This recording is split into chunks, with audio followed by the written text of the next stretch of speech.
ரயில் கட்டண உயர்வை திரும்ப பெறுமாறு மத்திய அரசை திமுக தலைவர் கருணாநிதி வலியுறுத்தியுள்ளார். ஐக்கிய முற்போக்கு கூட்டணி அரசு செய்ததாக கூறப்படும் தவறுகள் சிலவற்றை களையப் போவதாக பாஜக அரசின் புதிய பிரதமர் அறிவித்திருந்ததாக அவர் வெளியிட்டுள்ள அறிக்கையில் தெரிவித்துள்ளார். ஆனால் மத்திய அரசில் ஆட்சி மாறினாலும் அணுகுமுறையில் பெரிய மாற்றமில்லை என்று அவர் குறிப்பிட்டுள்ளார்.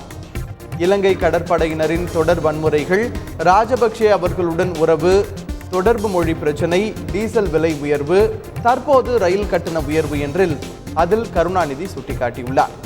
நாட்டில் உள்ள அனைத்து கட்சிகளும் கண்டித்திருப்பதை மனதிலே கொண்டு ரயில் கட்டண உயர்வை மத்திய அரசு திரும்ப பெற வேண்டும் என வலியுறுத்தியுள்ளார்.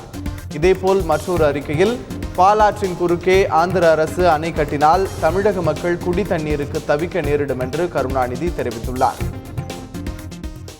இந்நிலையில் ரயில் கட்டண உயர்வை மறுபரிசீலனை செய்ய வேண்டும் என்று தேமுதிக தலைவர் விஜயகாந்த் கேட்டுக் கொண்டுள்ளார்.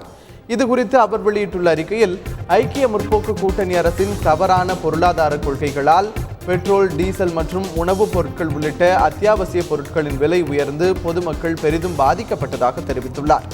கடந்த ஓராண்டில் ஏறத்தாழ 22% பயணிகள் கட்டணமும் 9% சரக்கு கட்டணமும் உயர்த்தப்பட்டுள்ளதாகவும் விஜயகாந்த் தெரிவித்துள்ளார்.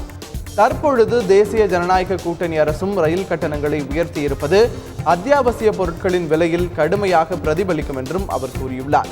இதனால் இந்தியாவில் ஏழை, எளிய மற்றும் நடுத்தர மக்கள் பெரிதும் பாதிக்கப்படுவார்கள் என்று தெரிவித்துள்ள விஜயகாந்த், ரயில் கட்டண உயர்வை மறுபரிசீலனை செய்ய வேண்டும் என்றும் கேட்டுக் கொண்டுள்ளார். ரயில் கட்டணம் மற்றும் சரக்கு கட்டண உயர்வை மத்திய அரசு மறு ஆய்வு செய்ய வேண்டும் என்று மதிமுக வலியுறுத்தியுள்ளது. இது தொடர்பாக அக்கட்சியின் பொதுச் செயலாளர் வைகோ வெளியிட்டுள்ள அறிக்கையில், சரக்கு போக்குவரத்து கட்டண உயர்வால் விலைவாசி கணிசமாக உயர வாய்ப்பு இருப்பதாக கூறியுள்ளார்.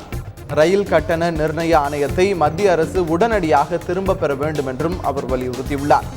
ரயில் பயணத்தை அதிகம் நம்பியிருக்கும் ஏழை, எளிய சாதாரண மக்கள் கட்டண அதிகரிப்பால் பெரிதும் பாதிக்கப்படுவார்கள் என்றும் அவர் குறிப்பிட்டுள்ளார்.